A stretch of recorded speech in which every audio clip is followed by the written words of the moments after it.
Et voilà, c'est parti pour le direct. Bienvenue, bonsoir tout le monde. J'espère que vous allez bien. C'est un plaisir de vous retrouver ce soir. Et nous voilà sur un nouveau live, un nouveau direct. C'est super. Donc bienvenue à tous. Donc on va continuer encore dans cette série qui est sur la grâce. Et on va avoir quelque chose de plus et recevoir quelque chose de plus ce soir. Donc bienvenue à tous les habitués et tous les nouveaux. Donc bienvenue à tous sur le direct. Donc aujourd'hui on va continuer dans la grâce, jamais sans la grâce, et on va voir quelque chose qui a un rapport aussi avec l'évangélisation. Donc bonjour à tous ceux qui nous rejoignent.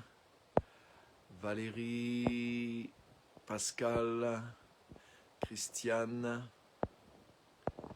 Je vous vois pas tous. Pasteur Simone, Chantal. Super. Content de vous voir, de vous revoir, de vous avoir. Génial. Vous pouvez partager même directement si vous voulez. Comme ça, ça envoie des rappels aussi à ceux qui sont sur vos Facebook, s'ils sont abonnés ou notifiés par votre page. Et on va continuer sur la grâce aujourd'hui avec quelque chose aussi par rapport à l'évangélisation. On va voir comment la grâce, elle joue un rôle clé dans l'évangélisation. Elle est tellement importante dans la manière dont on amène l'évangile. On a parlé un petit peu déjà du ministère de la réconciliation. On a vu l'identité du ministère de la réconciliation. Il est dans la grâce. Mais je voudrais vous montrer quelque chose de particulier avec l'évangélisation. Et on va lire dans Luc 15. Aujourd'hui, on va rester juste sur ce texte. Dans Luc chapitre 15.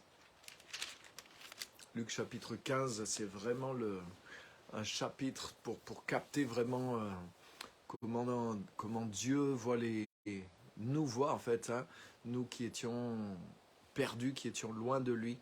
Tout le chapitre 15 est dédié à ça. La manière dont Dieu voit les gens, comment Dieu voit ses enfants qui sont égarés, qui sont perdus. Donc c'est ce qu'on va voir ce soir, la grâce de Dieu. Comment elle opère, comment elle est clé pour gagner les gens, pour évangéliser dans l'amour des gens. Elisabeth, Marie-Claude, Geneviève. Ok, bienvenue tout le monde. Super. Je vous vois arriver les uns les autres. Super. Très content de vous voir. Vous pouvez partager si vous voulez directement sur votre page. Aussi, si vous n'avez pas peur. Si vous avez confiance dans le message, partagez-le. Comme ça, les gens de votre page sont notifiés aussi et ils peuvent nous rejoindre. Et ça fait connaître le message. Donc, super. Eh bien, on va commencer directement. On va lire dans Luc, chapitre 15. Donc, comme je disais, tout le chapitre est consacré à ce qu'on appelle la passion des âmes, l'amour que Dieu a pour chaque individu, chaque âme, chaque individu, chaque personne qui est sur cette terre.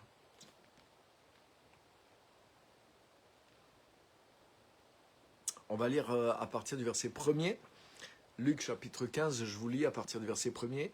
Il est dit, tous les collecteurs des taxes et les pécheurs s'approchaient de Jésus pour l'entendre. Les pharisiens et les scribes maugréaient. Il accueille des pécheurs et il mange avec eux. Donc ils étaient choqués de l'attitude bienveillante de Jésus envers des gens qui n'étaient pas des gens religieux, mais qui étaient des gens, on pourrait dire, de mauvaise vie, ou en tout cas qui avaient des choses à se reprocher, ou que les gens leur reprochaient en tout cas. Des gens qui étaient connus pour ne pas être le gratin de la société. Et donc Jésus, choqué, parce qu'il était bienveillant, il accueille des pécheurs et il mange avec eux. Mais Jésus leur dit cette parabole, « Quel homme d'entre vous, s'il a 100 moutons et qu'il en perd un, ne laisse les 99 autres dans le désert pour aller après celui qui est perdu, jusqu'à ce qu'il le retrouve. Lorsqu'il l'a retrouvé, il le met sur ses épaules tout joyeux, et de retour chez lui, il appelle ses amis et ses voisins pour leur dire « Réjouissez-vous avec moi, car j'ai retrouvé mon mouton qui était perdu. » De même, je vous le dis, il y aura plus de joie dans le ciel pour un seul pécheur qui change radicalement que pour 99 justes qui n'ont pas besoin d'un changement radical ou de repentance, de revenir, de changer, de revenir vers Dieu. Ou bien quelle femme, si elle a 10 drachmes, hein, c'est des pièces d'argent qui valaient qui avaient une grande valeur. Donc quelle femme, si elle a 10 drachmes et qu'elle perde une drachme, n'allume une lampe, ne balaye la maison et ne cherche avec soin jusqu'à ce qu'elle la retrouve. Lorsqu'elle l'a retrouvée, elle appelle chez elle ses amis et ses voisines et leur dit « Réjouissez-vous avec moi, car j'ai retrouvé la drachme que j'avais perdue.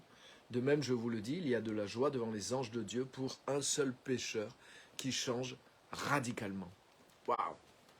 Donc là, on va voir le rapport de la grâce dans l'évangélisation. Et là, c'est tellement important. Vous voyez, Jésus accueillait favorablement des gens qui avaient mauvaise réputation. Et du coup, les hommes religieux, les bien-pensants, accusaient Jésus. Ils étaient choqués. Mais comment ça se fait? Il les accueille, il mange avec ces gens, alors que tout le monde sait que ces gens, ils sont ceci, ils sont pas, c'est des malhonnêtes, ils prennent de la drogue, ils vont pas à l'église, ils sont ceci, ils sont cela. Et donc, Jésus explique pourquoi. Et il donne ces 2 paraboles qui expliquent pourquoi. Et il explique qu'il se compare finalement à un propriétaire qui a perdu une brebis et puis qui va chercher cette brebis jusqu'à ce qu'il la retrouve, ou cette femme qui a perdu une pièce sur 10 de ses économies et qui allume la lumière, qui nettoie, qui met la maison sens dessus-dessous jusqu'à ce qu'elle retrouve cette pièce. Et quand l'un et l'autre retrouvent ce qui était perdu, ils se réjouissent avec les autres, ils sont tellement contents. Et Jésus dit, il y a de la joie dans le ciel pour une seule personne qui change de vie et qui de coup est retrouvée, qui revient vers Dieu de tout son cœur, qui abandonne le mal et qui est retrouvé. Donc il nous montre ce qui se passe du côté de Dieu envers les gens qui sont loin de lui, envers les gens qui sont perdus.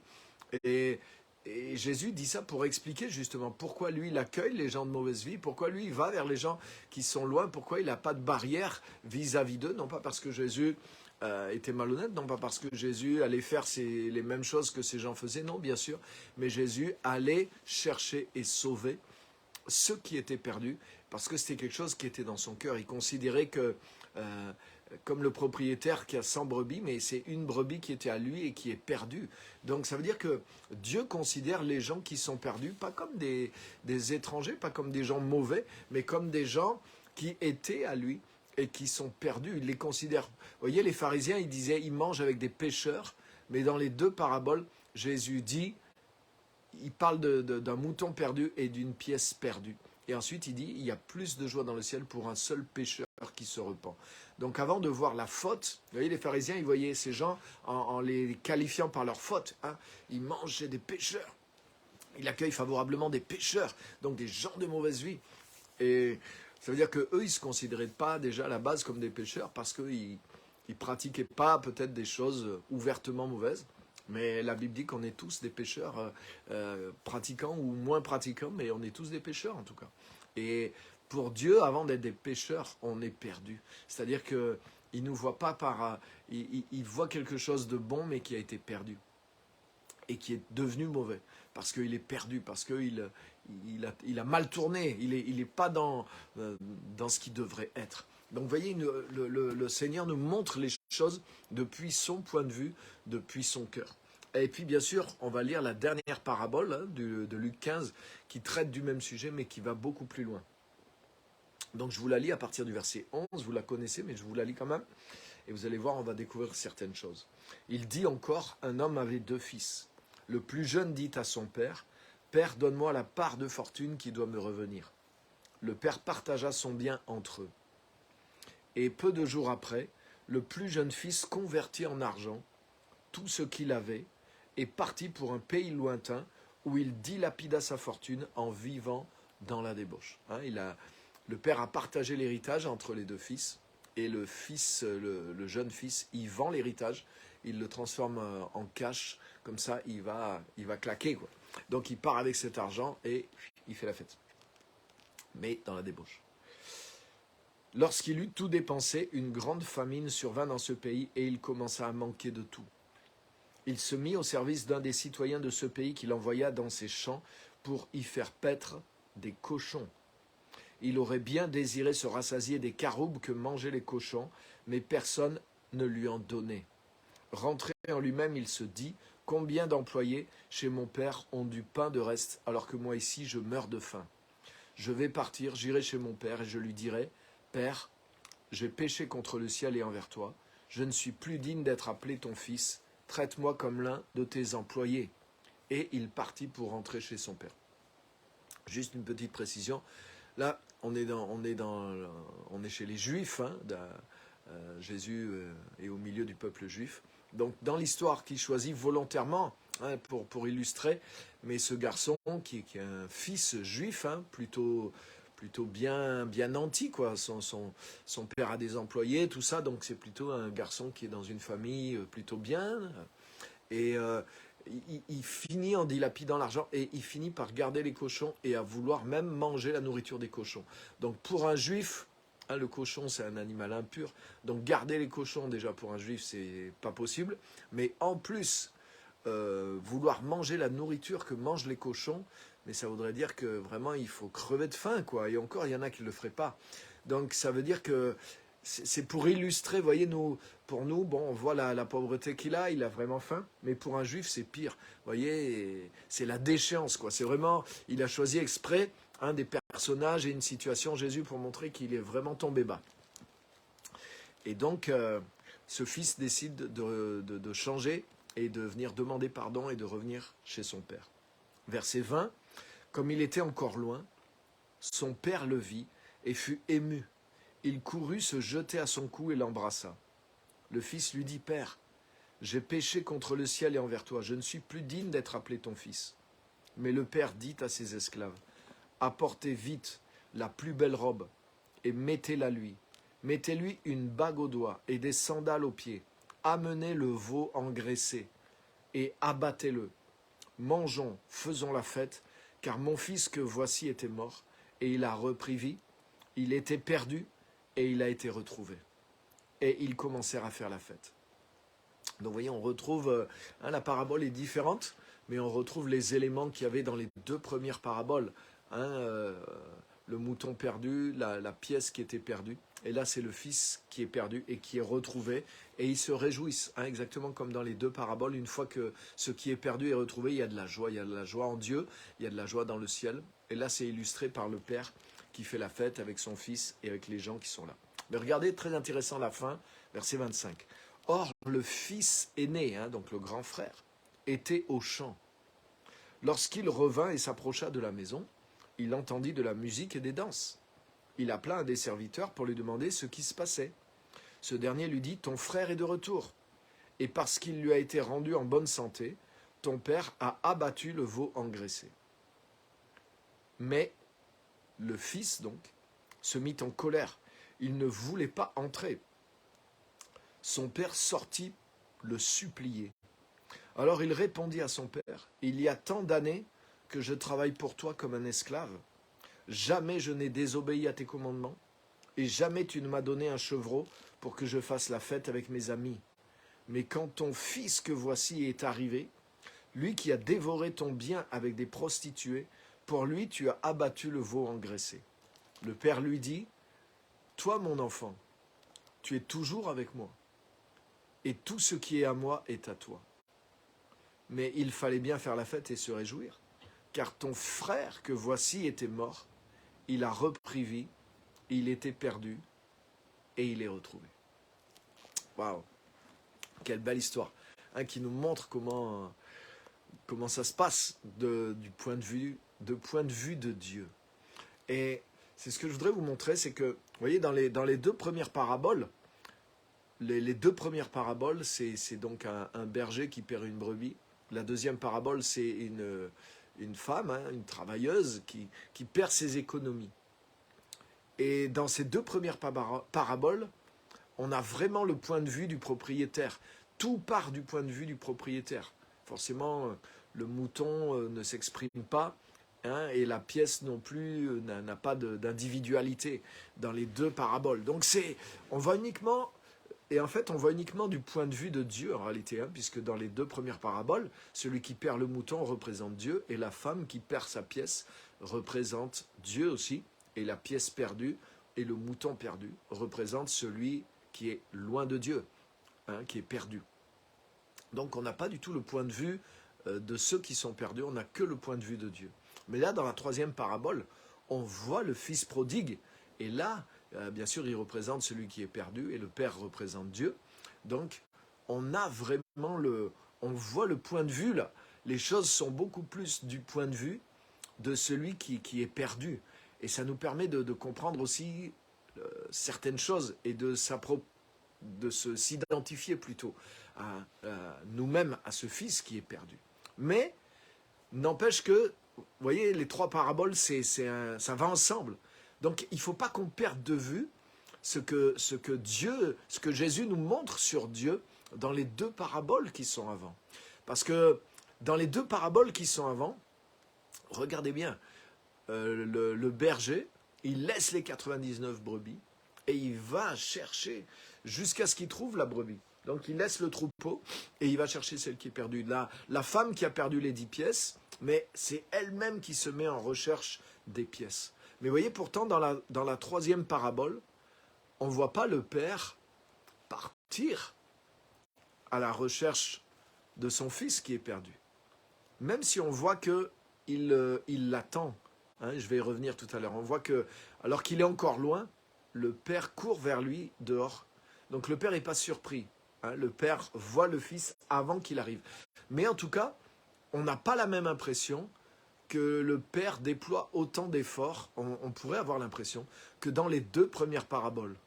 Hein, vous voyez ce que je veux dire? Vous voyez, wow, comme quoi c'est bon de méditer la parole. Vous allez voir pourquoi je dis ça. Mais pourquoi? Parce que le Seigneur, dans la troisième parabole, vous voyez, dans des paraboles, il n'y a pas toujours tout. Il n'y a pas toujours toute la vérité sur un sujet. Dans une parabole, souvent, le Seigneur met l'accent sur un aspect et il l'illustre par une parabole. Mais la parabole ne donne pas forcément les détails sur tous les aspects, tous les personnages, toutes les choses qui sont en jeu dans cette même parabole. On est d'accord? Et là, c'est le cas. Et c'est pour ça qu'il donne ces trois paraboles. Parce que les trois vont nous donner un peu l'image complète. L'image complète de comment Dieu voit les perdus et comment Dieu agit pour sauver les perdus. Et ça, c'est très important. Donc, ça veut dire que dans la troisième parabole, comme je disais, ce qui est perdu n'est pas un animal ou une pièce d'argent, mais là, c'est un fils. Donc, ça a beaucoup plus de valeur. Et en plus, là, on voit du côté du fils. Et on voit que là, le retour se fait au travers du fils. C'est le fils qui passe par un changement de mentalité et qui décide de revenir vers son père. Donc vous voyez, ça complète, parce que forcément, c'est dans une parabole où c'est un mouton qui est perdu, Jésus ne pourrait pas illustrer en disant le mouton se dit mince, j'avais mieux à manger quand j'étais chez mon berger, voilà ce que je vais faire, je vais laisser où je suis et je vais revenir chez mon berger. Parce que tout le monde sait qu'un mouton, il ne pense pas comme ça.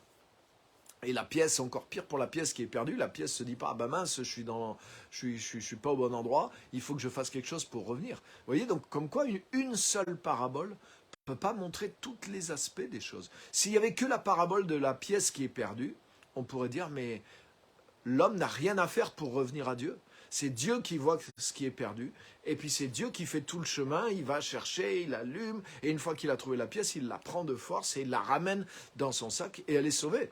Donc, et il y en a qui prêchent un évangile comme ça, c'est-à-dire la prédestination, Dieu t'a sauvé, Dieu t'a prédestiné, il te sauve malgré toi, et même si tu as envie de te perdre, tu ne peux plus être perdu parce que Dieu t'a sauvé. Ça existe, hein, cette doctrine, tu ne peux plus perdre ton salut parce que si tu as été choisi, c'est que tu es prédestiné, donc tu n'avais pas le choix. Ouais, mais c'est extrême.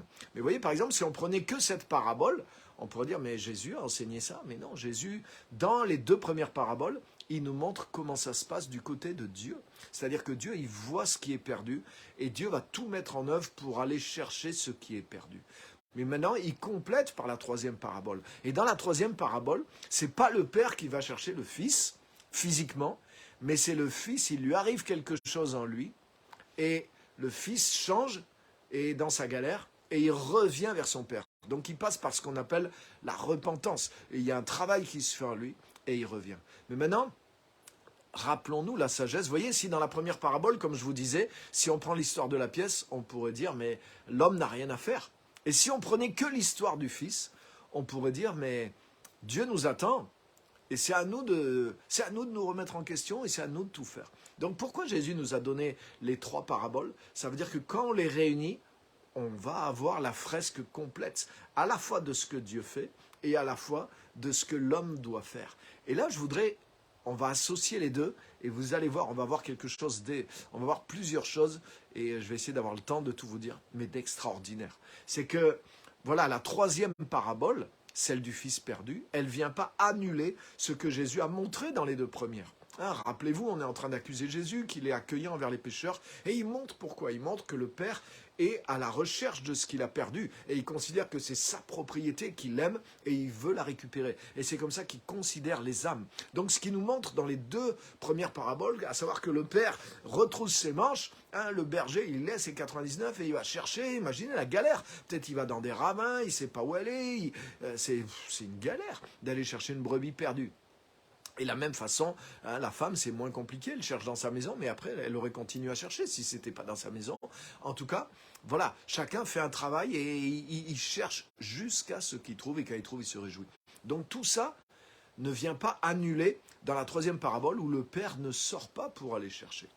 Et en fait, je me suis dit, mais dans la troisième parabole, Jésus veut nous montrer comment celui qui est perdu réagit, qu'est-ce qui se passe pour lui, comment se font les choses de son point de vue, et comment il va vivre la grâce, comment il va vivre le pardon, comment il va être accueilli par le Père. Voilà, et tout ça, on ne peut pas trop le montrer, surtout avec la pièce. La pièce, elle s'en fiche pas mal.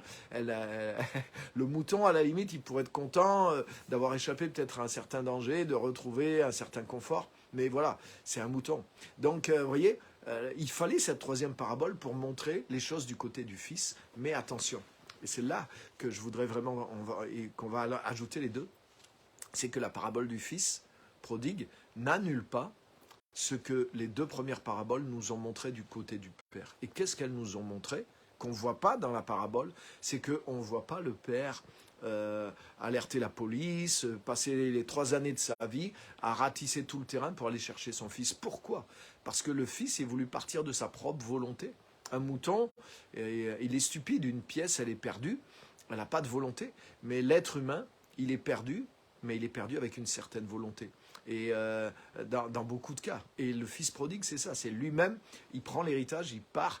Donc le père ne cherche pas à le retenir. Et c'est là qu'il faut la sagesse pour associer les deux. Parce que ça veut dire que quoi? Ça veut dire que, quelque part, le père de la parabole, on ne le voit pas courir derrière, mais en même temps, dans les deux premières paraboles, on a vu que Dieu va chercher ce qui est perdu. Donc qu'est-ce que ça veut dire?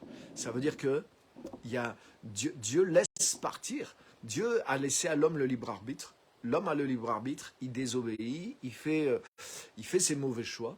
Mais Dieu est toujours en affaire. Dieu est toujours affairé.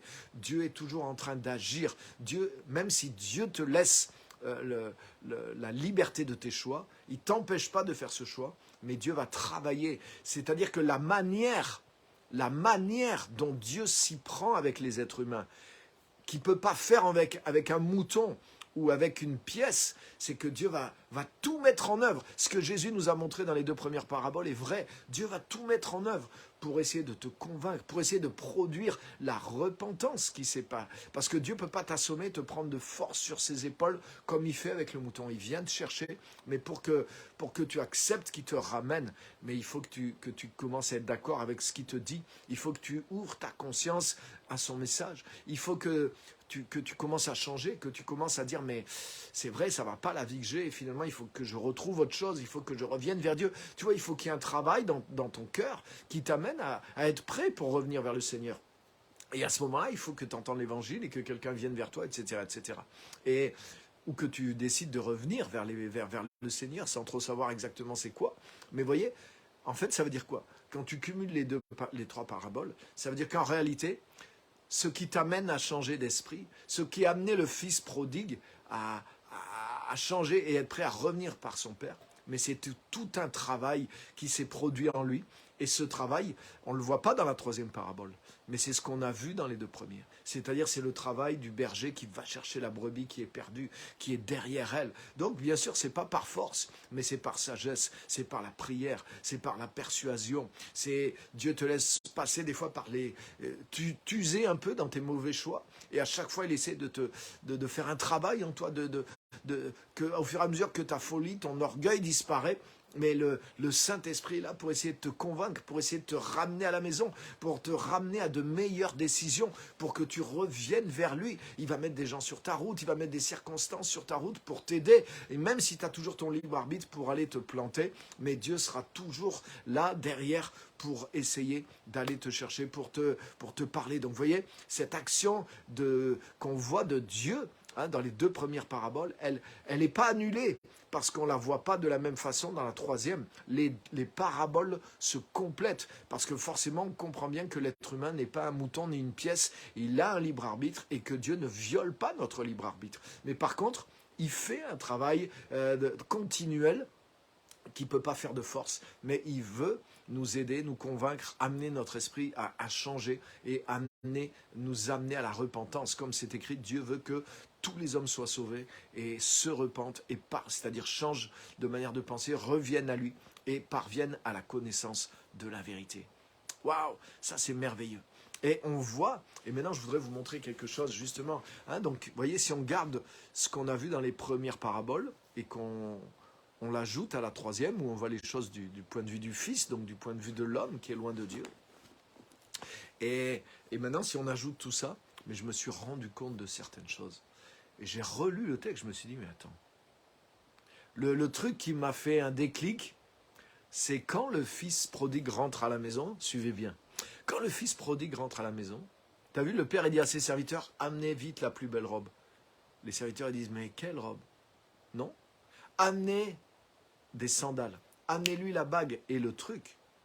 Faites tuer le veau engraissé.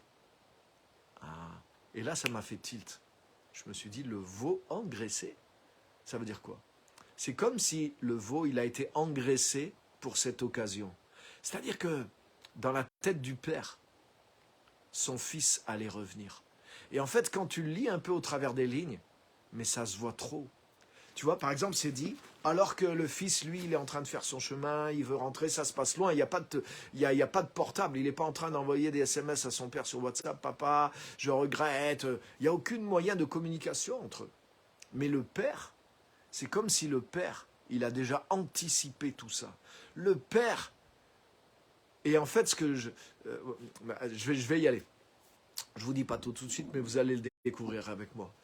Et on voit que pendant que le fils, lui, fait son travail de repentance, il décide de revenir. Le texte nous dit, alors que le fils était encore loin, le père sortit à sa rencontre et se jeta à son cou. Donc c'est comme si le père, il savait, où il était tellement en attente que son fils revienne, il devait tellement veiller tous les jours, ou alors ce jour-là, il sait par révélation, mais en tout cas, on voit qu'il était à la brèche. Et alors qu'il était encore loin, il ne lui a pas envoyé un SMS pour lui dire « j'arrive aujourd'hui vers 11h ». Là, on pourrait dire « ok, il attend, il a préparé déjà tout ». Mais là, on dirait que le père est comme au courant. Alors qu'on pourrait dire « il n'a rien à faire, le père ». Bien sûr, il a à faire, il s'occupe d'une entreprise. Il n'est pas là tous les jours à regarder la route et à attendre depuis… ça fait au moins des mois, peut-être des années que son fils est parti. Donc, peut-être la première semaine, on pourrait dire mais non. Donc, vous voyez, ça veut dire Jésus est en train de nous montrer quelque chose.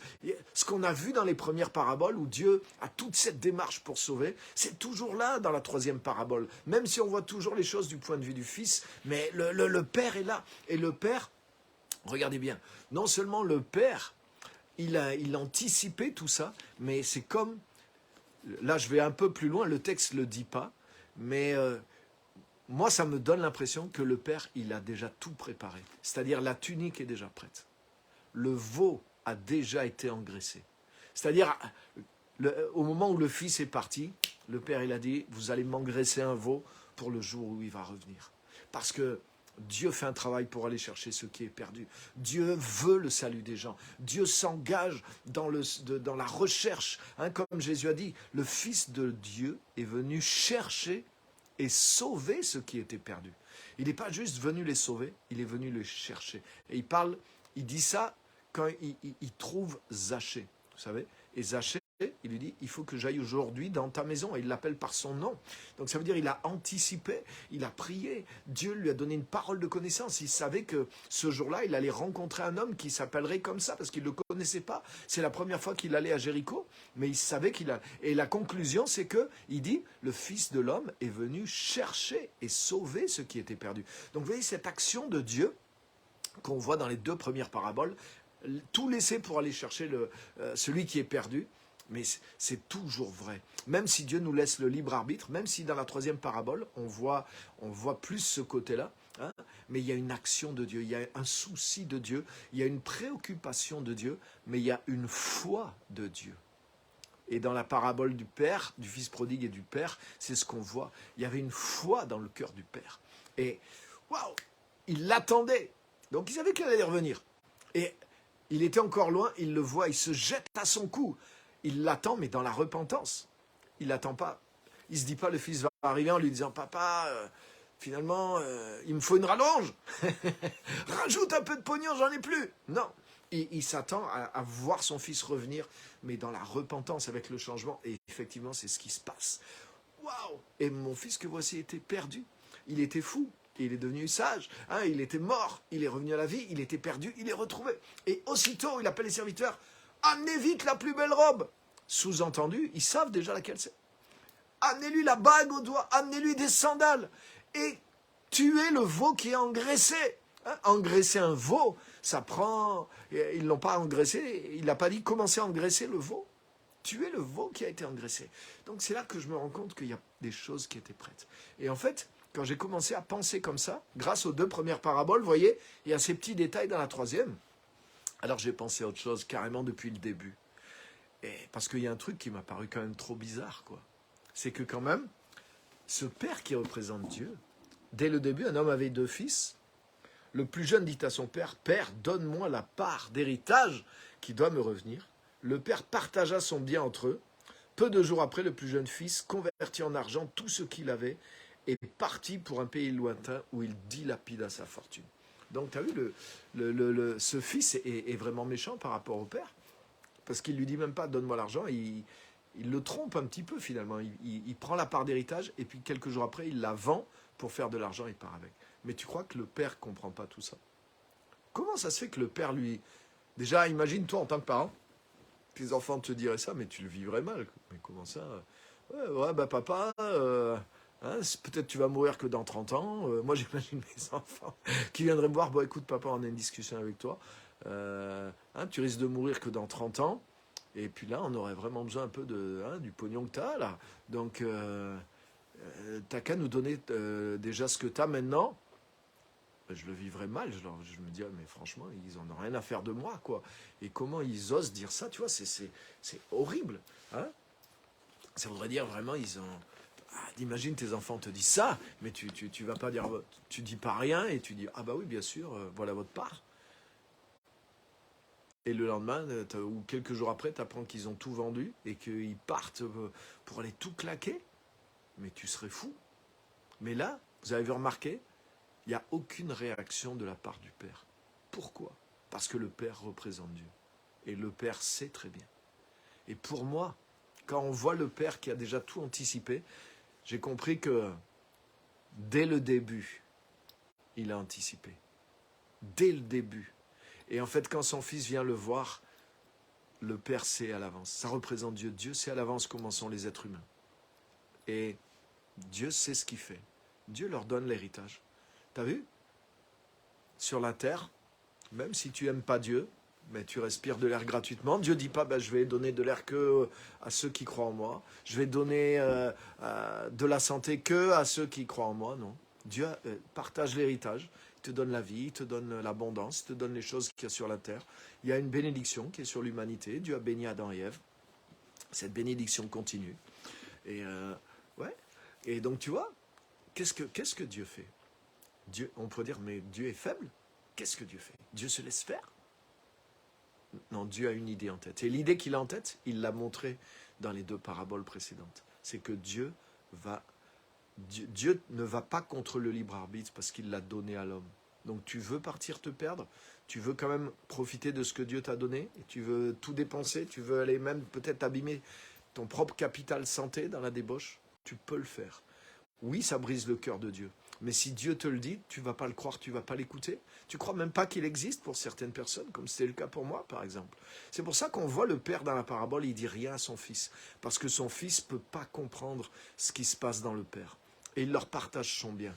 Mais déjà, le père, il a en tête le retour de son fils. Parce que déjà, il va travailler au retour de son fils. Donc on ne le voit pas dans la 3e parabole, puisqu'on ne voit pas le père aller là-bas. Mais dans les 2 premières paraboles, on a vu le père qui court derrière la brebis perdue, le père qui est la femme qui fouine tout pour trouver la pièce. Ça veut dire que Dieu, qu'est-ce qu'il fait? Il laisse les gens aller à leur perte quelque part, parce qu'ils le veulent. Il ne leur interdit pas de force, mais il va les poursuivre. Il va essayer de les convaincre, il va les suivre, il va tout mettre en œuvre, il va mettre tout un plan en œuvre. Et il va même préparer d'avance tout pour leur salut.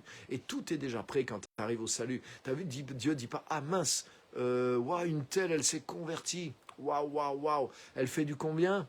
Mince, j'ai pas de robe de justice qui soit à sa taille. Waouh. Écoutez, les anges au ciel, il faudrait vite fabriquer un truc là.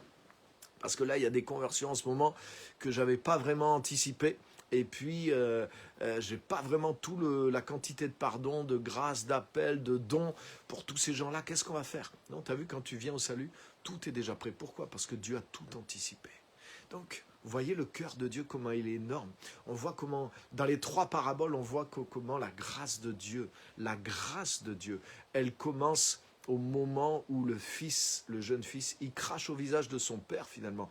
Il le méprise, mais le père voit que son fils est jeune et qu'il est comme un insensé. Donc le père ne se laisse pas offenser, malgré qu'il comprend tout ce qui se passe, mais il sait déjà qu'il va revenir, il calcule déjà qu'il va revenir, il est dans la foi qu'il va revenir, et il a déjà tout préparé pour quand il arrive. Waouh! Et ça, c'est ce qu'il y a dans le cœur de Dieu. Et Dieu, dans les 2 premières paraboles, on l'a vu, il fait tout un travail pour nous amener à la grâce, pour nous amener au salut. Alléluia! Vous voyez, c'est pas extraordinaire, et il y a tout ça dans le cœur de Dieu. Et tout ça, c'est la grâce, c'est-à-dire la manière dont Dieu voit les gens. Dieu, il est dit, comme on l'avait vu l'autre fois dans 2 Corinthiens 5, 17 à 21, Dieu était en Christ, réconciliant le monde avec lui-même, sans tenir compte aux hommes de leurs fautes. Donc, Dieu ne se laisse pas offenser par les fautes des gens. Il a déjà payé même pour leurs fautes dans la personne de son fils. Et il fait tout un travail pour les amener à changer complètement de point de vue, de mentalité, pour que les gens reviennent. Mais quand tu reviens, dans la parabole du fils prodigue, quand le fils revient, on a l'impression que tout ce retour vient de lui. Que c'est lui qui a pris conscience, il a mûri, il est devenu un peu plus intelligent. Bon, même si on voit qu'il a un côté, au départ, pas terrible, mais on a l'impression que c'est quand même lui qui a pris... il a pris des bonnes décisions cette fois. Mais quand tu cumules ça avec les 2 précédentes, où la pièce, elle n'a pas de décision pour revenir, le mouton non plus, où là, c'est tout le contraire. Tout est venu du propriétaire. Le retour s'est fait uniquement par l'action du propriétaire. Maintenant, quand tu mets les 2 ensemble, tu comprends que ce qui nous a amenés à changer les uns et les autres, ce qui a provoqué un changement de mentalité et d'état d'esprit, et qui a fait que nous sommes revenus vers le Seigneur. Mais c'est qu'il y a eu un travail du Seigneur qui s'est produit dans notre vie. Parce que Dieu était à l'œuvre. Dieu a travaillé par les circonstances, par des milliers de choses, comme ce gars qui a été chercher cette brebis, comme cette femme qui a été chercher la pièce, sa pièce qui était perdue. Parce que nous sommes son trésor, sa propriété, ce qui lui est précieux, ce fils, cette fille qu'il a perdu. Et Dieu a mis tout en œuvre pour venir nous convaincre, nous chercher. Donc il y a cette action de Dieu qui a provoqué aussi la repentance et qui nous a amenés à prendre de bonnes décisions. Parce que nous qui avions pris aussi plein de mauvaises décisions et à nous éloigner de Dieu jusque-là, Mais c'est pas d'un coup on a eu la grande sagesse de prendre une bonne décision, mais c'est qu'il y a eu une énorme grâce de Dieu qui a travaillé nos vies et qui nous a permis de prendre cette bonne décision. Alléluia. Et c'est quand on réunit tout ça, on se rend compte de tout ça. Mais c'est bon, merveilleux. Mais là, je veux vous amener plus loin encore, les amis. On ne va pas s'arrêter là. J'espère que j'ai le temps encore. Quelle heure il est? Il me reste encore juste le temps de finir. Parce que le meilleur, c'est maintenant. Le meilleur, c'est le fils aîné. Quand le fils aîné entend, vous voyez, il entend la fête, tout ça. Qu'est-ce que c'est? Ah, c'est ton frère et ton père a tué le veau gras. Et lui dit quoi? Et vous voyez, il ne veut pas rentrer. Donc il est vexé, il est offensé. Et en fait, là, tu vois, Jésus est en train de répondre. Rappelle-toi, au tout début, les pharisiens, les hommes bien pensants, étaient offensés parce que Jésus accueillait les gens de mauvaise vie. Et là, tu as vu, maintenant, il a fait comprendre d'abord dans les 2 premiers paraboles le cœur du Père envers ceux qui est perdu. Et maintenant, il leur montre un peu. Mais pourquoi vous êtes offensés? Et le fils aîné, c'est eux. Et des fois, c'est nous aussi. Maintenant, nous qui sommes des chrétiens, qui sommes des bien-pensants, comment on se comporte des fois? Qu'est-ce qu'on pense vis-à-vis de ceux qui sont loin du Seigneur ou de ceux qui arrivent au Seigneur?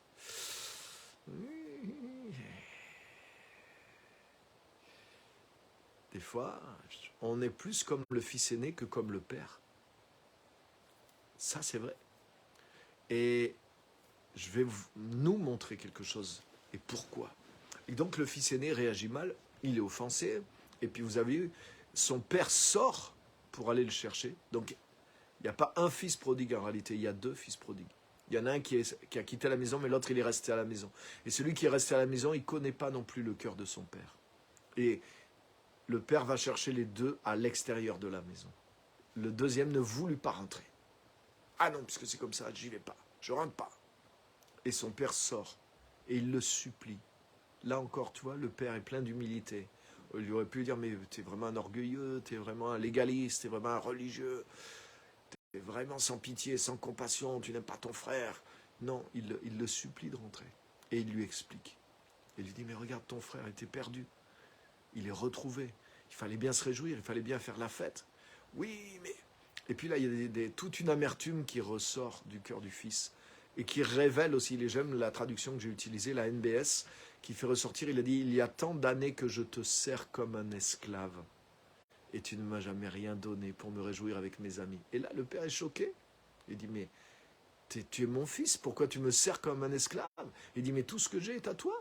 Autrement dit, tu pouvais prendre et tu pouvais t'amuser avec tes amis, ça t'appartient, tout ça t'appartient. Tu te rends compte? Et alors que lui, il trimait comme un esclave. Donc il n'avait pas compris non plus qui était son père, le type de relation qu'il y avait avec lui, etc. Donc ça, c'est un peu autre chose aussi. Mais ce que je veux nous montrer, au niveau de la grâce et de l'évangélisation, c'est que regarde, le fils aîné, il travaillait avec son père. Il travaillait pour son père. Mais il n'avait pas du tout l'état d'esprit de son père. On est d'accord? Il n'avait pas accompagné, il n'avait pas le cœur de son père. Vous voyez, depuis que le petit frère était parti, jamais il a accompagné le cœur du père. Le cœur du père, quand il a partagé l'héritage, il dit, ok, on va le laisser suivre ses idées, mais le Saint-Esprit va... C'est ça que Dieu pense. Je vais envoyer le Saint-Esprit, je vais envoyer des gens là-bas dans les circonstances pour le convaincre, pour le faire revenir. Et je prépare déjà sa justice, mon alliance, le banquet, une nouvelle place avec moi, etc., etc. Donc, et j'attends qu'il revienne. Et je sais qu'il va revenir. Et quand il va revenir, il sera transformé. Et là, on va vraiment se réjouir. Mais tu vois, le frère aîné, il travaille avec son père, mais il n'était jamais rentré dans cette dimension du cœur du père. Sinon, il ne se serait pas offensé. Il aurait dit, mais oui, papa, c'est ce qu'on a toujours voulu, c'est ce que tu m'as toujours partagé. Je savais que, waouh, toi, tu espérais plus que moi. Ah, ou alors il aurait pu dire, moi, j'y croyais pas, Père. Mais toi, tu m'as toujours dit qu'il allait revenir et qu'il allait changer. Et tu avais raison. Mais on va vraiment se réjouir. Mais il n'y avait pas tout ça. Le fils aîné a grandi. C'est-à-dire la pensée qu'il a eue sur son frère était totalement différente de celle du père. Tu vois, il travaillait pour le père, mais il n'a pas du tout accompagné tout ce qui se passait dans le cœur du père. Mais maintenant, les amis, il y a combien de chrétiens qui travaillent dans l'évangélisation? Ils travaillent pour le Père, même dans le ministère. Déjà, ils sont dans le ministère, même à plein temps, même avec des titres. Mais est-ce qu'ils partagent? Est-ce qu'ils font ce travail en tant que conséquence vous voyez ce que je veux dire, de partager les choses qui sont dans le cœur du Père? Alléluia. L'évangélisation, ce n'est pas un travail pour Dieu.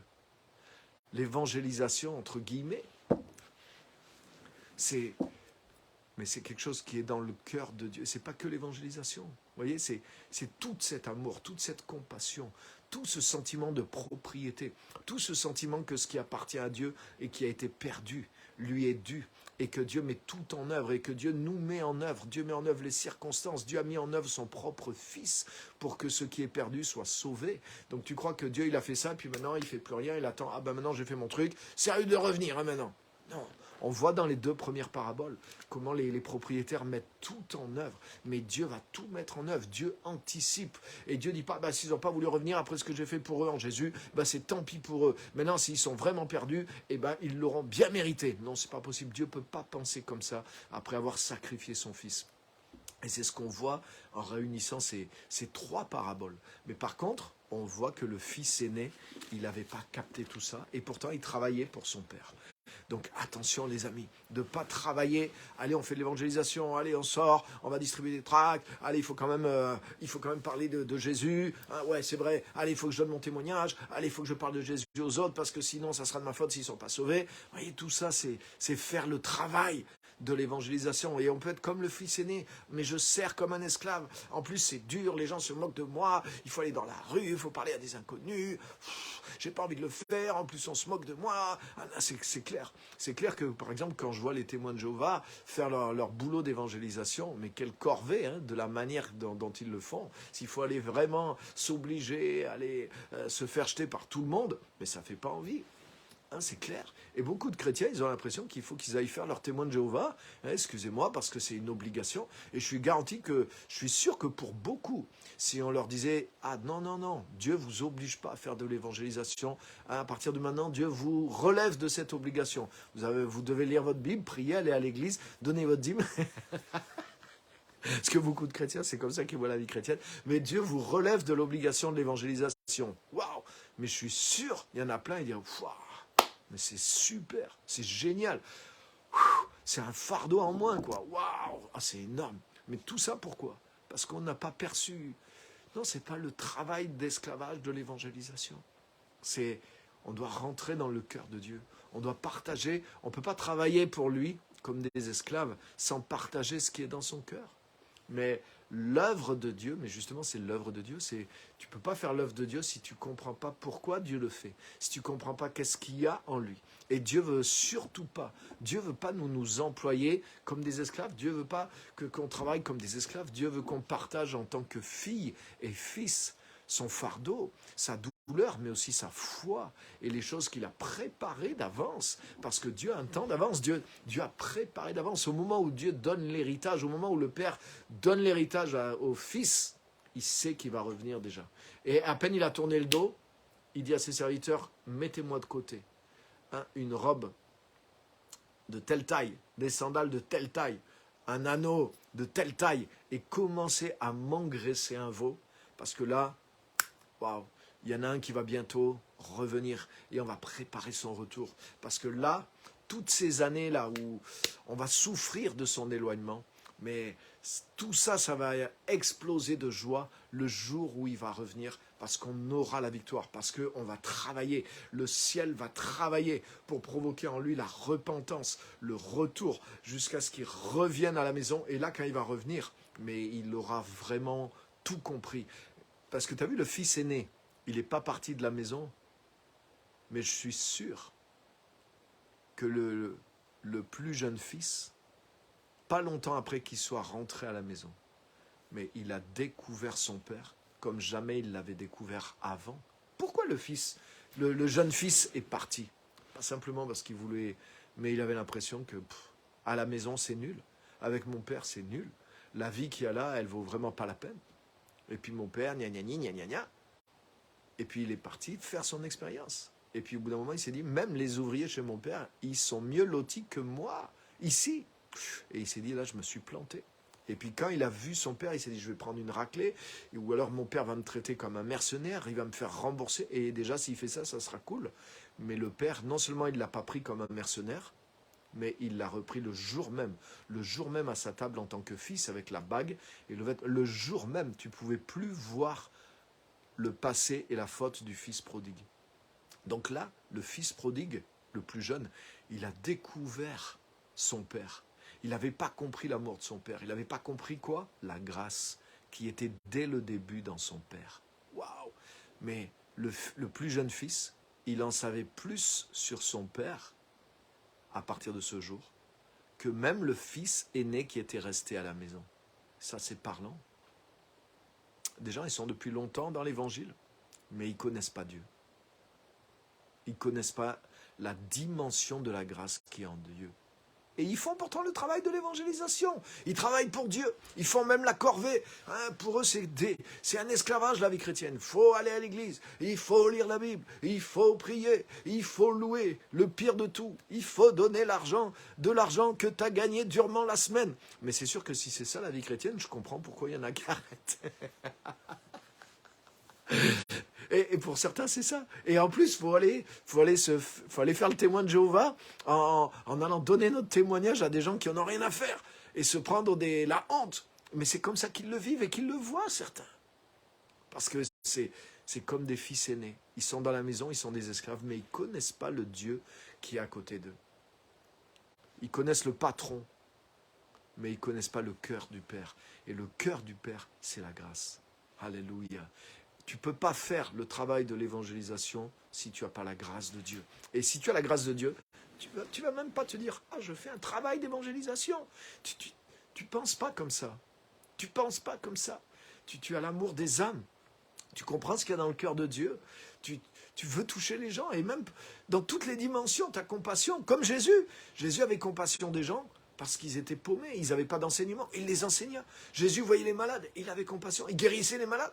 Tu vois, ce n'était pas juste pour des raisons religieuses.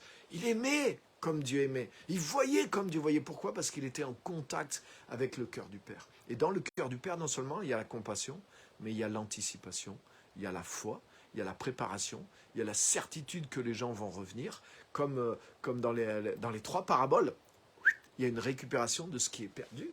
Donc ça veut dire qu'il y a tout ça dans le cœur du Père. Tu ne travailles pas pour aucun résultat, tu ne travailles pas en disant « ouais, ça ne sert à rien, mais comme Dieu nous oblige à le faire et qu'il nous rendra responsables si on ne l'a pas fait, eh bien on est obligé de le faire quand même. » Non, mais pas étonnant qu'il n'y ait pas de résultat si on est dans ce triste esprit-là.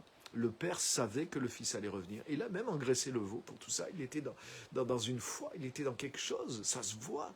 Et tout ça, c'est ce qui a fait... Vous voyez ce qu'on appelle, vous voyez le rapport entre la grâce et le fait de toucher les gens, de bénir les gens, pour ne pas dire l'évangélisation. Vous voyez, l'évangélisation peut être prise comme une forme d'activité que Dieu nous impose. Et on comprend, parce que les gens sont perdus quand même, il faut leur donner le message. Vous voyez, par la raison, mais c'est pas ça, c'est plus profond que ça. Et le fils aîné, il travaillait pour son père, mais il ne partageait pas tout ce qu'il y avait dans le cœur du Père. Mais tout ce qu'il y avait dans le cœur du Père, c'est la raison pour laquelle le Fils est revenu. Et quand le Fils est revenu, il a découvert tout ce qu'il y avait dans le cœur du Père. Et ça s'appelle comment? Ça s'appelle la grâce. La grâce, l'amour inconditionnel, mais qui est plein de foi, qui est plein de puissance, qui paraît de la faiblesse au début, qui paraît de... Le fils aîné, il accuse son père de faiblesse. Mais regarde, celui-là, qui est d'injustice. La grâce, ça a l'air d'être de la faiblesse et de l'injustice. Lui, ton fils que voici. Il dit même pas, t'as vu le père, il lui dit ton frère. Mais le frère, il dit pas mon frère. C'est comme si lui, ça lui appartient pas. Il l'a renié totalement. ton fils qui a dépensé ton bien avec des prostituées. Autrement dit, mais c'est injuste. Autrement dit, tu es faible. Tu devrais le punir, tu devrais lui faire payer. Si c'était moi, je lui ferais payer. Je ne serais pas mou comme toi, je ne serais pas un faible comme toi. Aux yeux du frère aîné, la grâce est de la faiblesse et de l'injustice. Mais cette faiblesse, c'est ce que dit la Bible. Ce qui semble de la faiblesse en Dieu, c'est de la force. Et ce qui semble être de la folie, c'est de la sagesse. Parce que c'est cette grâce de Dieu qui fait que non seulement le jeune fils va revenir et qui va être sauvé, il y a tout ce travail de conviction qui est l'œuvre de la grâce, mais quand il retourne au Père et qu'il découvre la grâce qui est dans le cœur du Père, mais ce fils va être transformé à vie. Ce fils va jamais être un esclave comme son grand frère. Et ce fils va connaître et manifester la grâce maintenant envers tout le monde, envers ceux qui sont perdus. Ce fils, instantanément, autant il était immature, autant il devient comme son père. Donc la grâce, c'est la manière dont Dieu traite avec nous. C'est la manière dont Dieu traite avec le monde. C'est la manière dont Dieu traite avec ceux qui sont loin. Et on ne peut pas exercer aucune forme de réel ministère si on n'a pas la grâce. Parce que c'est la grâce de Dieu, c'est le trait d'union. La grâce de Dieu, c'est le trait d'union entre le propriétaire et ce qui est perdu, entre Dieu qui aime le monde et le monde qui rejette Dieu. La grâce, c'est ce trait d'union entre Dieu et nous. Dieu traite avec la grâce entre nous. Et c'est pour ça que Dieu nous demande de traiter avec la grâce envers les autres. On ne peut pas vouloir la justice envers les autres alors que Dieu utilise la grâce envers nous. Et on doit, si on veut, tu vois, les pharisiens, pourquoi eux, ils n'avaient aucune grâce envers les pécheurs. Pourquoi? Parce qu'ils ne connaissaient pas Dieu. Eux, ils étaient comme des fils aînés, sous la loi, dans l'obligation. Nous, c'est dur. Nous, au moins, on prie. Nous, au moins, on va à l'église. Nous, au moins, on sacrifie 10% de tous nos revenus et de tout ce qui pousse dans notre jardin. Nous, on est fidèles. Nous, on en bave pour Dieu. Nous, on est des vrais. Donc, ils se voyaient comme des esclaves bien obéissants. Donc, du coup, ils se sentaient supérieurs aux autres. Mais tout ça, c'était dans la dureté. Tout ça, c'était dans l'effort. Et en plus, il y avait tous leurs trucs tordus par derrière et leur hypocrisie et leurs péchés secrets, etc., etc. Mais voilà, ils étaient dans ce cœur d'esclavage, d'obéissance, mais un cœur de pierre, un cœur dur, un cœur sec. Donc forcément, ils avaient l'impression que Dieu était comme ça envers eux, et c'est comme ça que eux, ils étaient comme ça aussi envers les autres. Donc ils étaient choqués. Pourquoi Jésus? Mais Jésus, c'est un faible. S'il était un prophète, il n'irait pas vers les pécheurs, il ne ferait pas ceci, il ne serait pas aussi mou, il ne serait pas aussi complaisant, il ne serait pas dans le compromis avec ces gens-là, il leur montrait un peu le jugement de Dieu. Mais Jésus montrait la grâce, parce qu'il sait que la force est dans la grâce. Et Jésus manifestait ce qui était dans le cœur de Dieu. Jésus ne peut pas faire autre chose que manifester Dieu sur terre, parce qu'il est l'exact représentation même du Dieu invisible. Il est l'image visible du Dieu invisible. Donc, ce que Dieu est, Jésus l'était pendant qu'il était sur terre. Et là, on a vu vraiment ce qui était... Tu vois, si tu écoutes le fils aîné de la parabole, et si tu laisses le fils aîné décider pour son petit frère, le petit frère va dire « Ah, c'est comme ça dans la maison paternelle », parce que le frère aîné était incapable de représenter son père parce qu'il ne connaissait pas. Peut-être il avait le nom, peut-être qu'il avait passé du temps dans la maison, peut-être il était fidèle, il n'a rien volé, il n'est jamais parti, mais il ne connaissait pas le cœur du père. Donc tu vois, tu peux travailler pour la maison paternelle, mais sans connaître, sans être associé au cœur. Et quand tu t'associes au cœur, là tu découvres ce qu'est la grâce. Et la grâce, c'est le secret pour lequel les gens reviennent. Parce que c'est la grâce de Dieu qui produit la repentance. C'est la grâce de Dieu qui produit la révélation du cœur de Dieu. Et je pourrais te dire que quant à la repentance par rapport au péché, ça change ton cœur. Mais quand tu découvres vraiment qui est le Père, quand tu découvres la grâce, mais ça change ton cœur d'une autre manière encore. Alléluia. La repentance, ça te fait te détourner du négatif. Mais quand tu découvres le Père, la justification, l'amour du Père, la grâce, là ça fait basculer ton cœur dans le positif, dans la gloire de Dieu, dans la ressemblance avec Dieu, dans la passion, dans tout ce qui t'anime pour servir le Seigneur. Yes! Voilà, j'ai terminé. Donc vous voyez le rapport entre la grâce et l'évangélisation. C'est énorme. Donc vous voyez, j'espère que vous verrez les choses d'une autre façon et je vous encourage à relire Luc 15 et je vais regarder vos commentaires s'il y en a. Pour y répondre, voilà, il nous reste quelques minutes. Donc bonjour à tous ceux que je n'ai pas salués tout à l'heure qui nous ont rejoints. Content de tous vous voir. C'est super, on a des gens connectés, même depuis d'autres pays, depuis la Côte d'Ivoire. Amen, je confirme, je suis témoin de tes propos. Alors ça, c'est bien vrai, cet amour inconditionnel, sans cesse en action. Amen. Vous voyez, les trois paraboles nous donnent une image complète. Hein. Vous avez vu, si on prend les deux premières, on pourrait voir que d'un côté, etc., etc. Et voyez l'importance pour nous de capter ça. De le capter pour nous quand on rentre à la maison. Quand c'est nous les fils prodigues, on doit capter le cœur du Père. Mais on doit faire attention de ne pas devenir des fils aînés aussi après.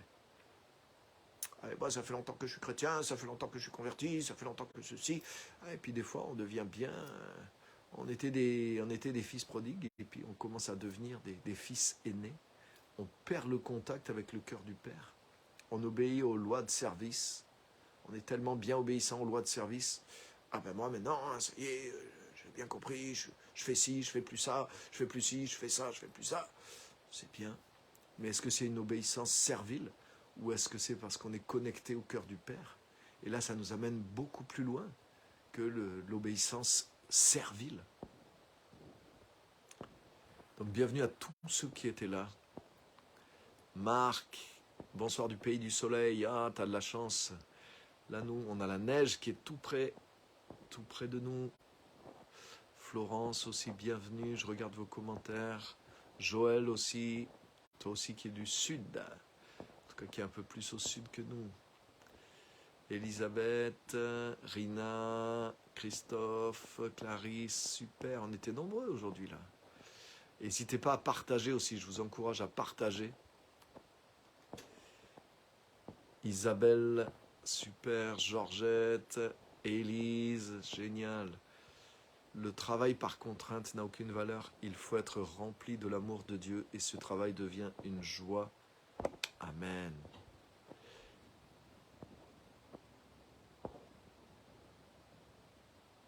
Ah, super, super.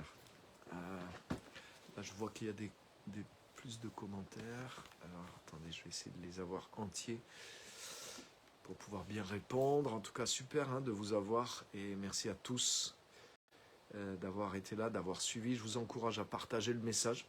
Si le message vous a parlé, vous a fait du bien, mais il y en a d'autres qui peuvent l'entendre. Parce que, vous voyez, tout le monde prêche pas, tout le monde a la même Bible, mais tout le monde ne prêche pas le même évangile. Évangile, ça veut dire bonne nouvelle.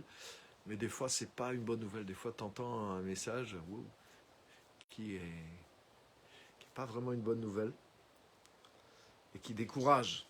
Et le message de l'évangile est toujours un bon message. C'est une bonne nouvelle pour tous. Alors, voilà, ça y est.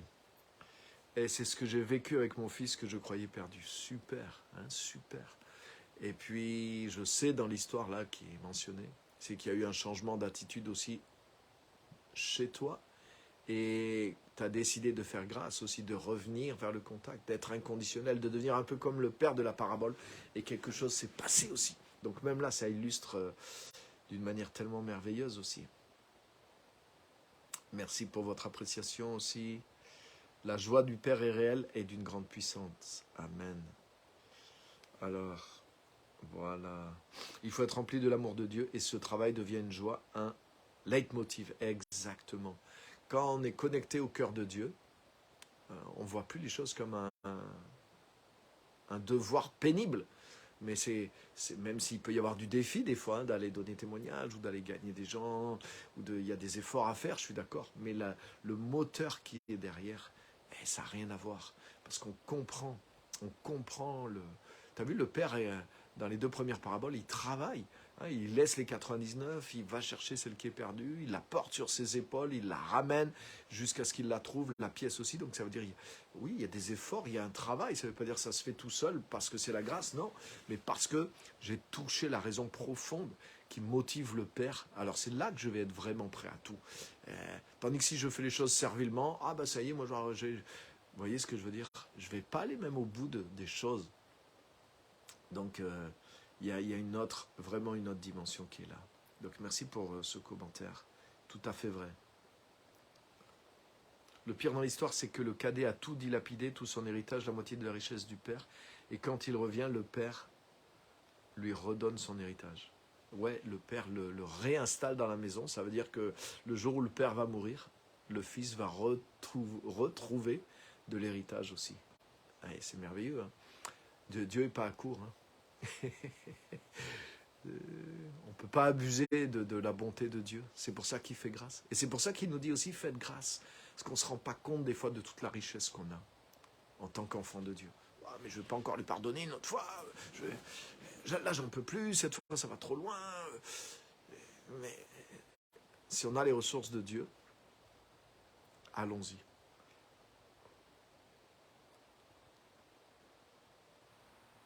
On est riche.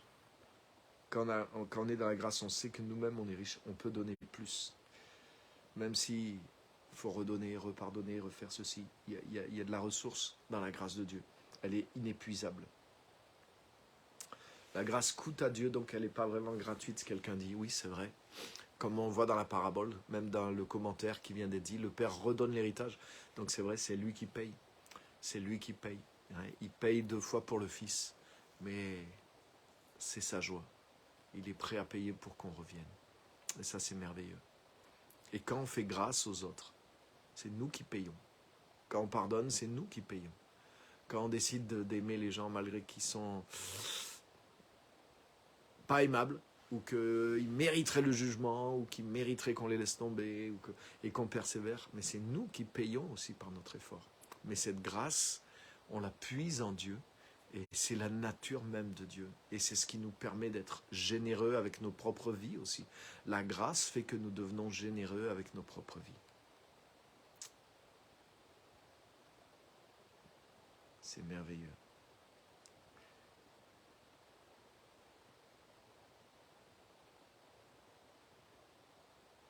Super. Ok. Merci à tous, merci pour vos commentaires. Et voilà, je vais pas aller plus loin. Merci d'avoir été là, merci d'avoir partagé vos commentaires. Et puis que vraiment le Saint-Esprit vous aide et vous bénisse et vous aide à développer toute cette dimension-là dont on a parlé sur tous ces lives sur la grâce de Dieu. La semaine dernière, on a parlé aussi sur le livre Juste par grâce aussi. Donc je vous encourage non seulement à lire le livre, mais à vous en imprégner. Celui également qui est là, cette vérité cachée dans votre baptême, mais ça parle aussi de cette grâce qui est en Jésus-Christ. Le kit de survie aussi va vous aider à comprendre et à vivre votre vie chrétienne aussi dans le repos, dans la grâce de Dieu. Et c'est important d'être sur ces fondements-là. Hein, tous ces livres sont là, ils sont tous disponibles. Vous me contactez en message privé, où que vous soyez dans le monde, je peux vous les expédier et vous pouvez les avoir. Si vous êtes en Côte d'Ivoire, ils sont déjà à Abidjan. Bientôt, ils vont être au Cameroun. Ils vont être dans plusieurs pays du monde. Mais sinon, vous pouvez les commander à partir d'ici et les avoir. Mais je vous garantis, le fait de se façonner notre relation avec Dieu, notre mentalité avec Dieu dans la révélation. Et quand tu es dans la révélation, mais c'est la grâce. Dieu te révèle la grâce. Jésus-Christ est venu amener la grâce. C'est ce qui est écrit. Il ne va pas te révéler la loi. Il va te révéler la place de la loi, mais il ne va pas te révéler de te mettre sous la loi. La loi a été donnée par Moïse. La grâce et la vérité sont venues par Jésus-Christ. Donc on doit se construire dans ce qui est révélé. Et beaucoup de chrétiens, malheureusement, ne sont pas construits dans ce qui est révélé. Ils sont construits dans un mélange, dans un message qui est mélangé. Et donnez-vous de bonnes bases parce que vous le méritez. Et honnêtement, là, il y a d'autres, hein, mais dans ces livres-là, j'ai mis, et il y a ce qu'il faut pour vous construire sur la base de la grâce et sur des bonnes bases de votre vie chrétienne. Donc, réécoutez aussi ce message, hein, réécoutez la série, Elle est sur le Facebook. Et imprégnez-vous de la pensée de la grâce, de la pensée de Dieu. Donc voilà, merci à tous d'avoir été là. C'était super. Que Dieu vous bénisse et à bientôt. On continue tous les jeudis à 7h sur le direct. À très bientôt. Merci. Bye.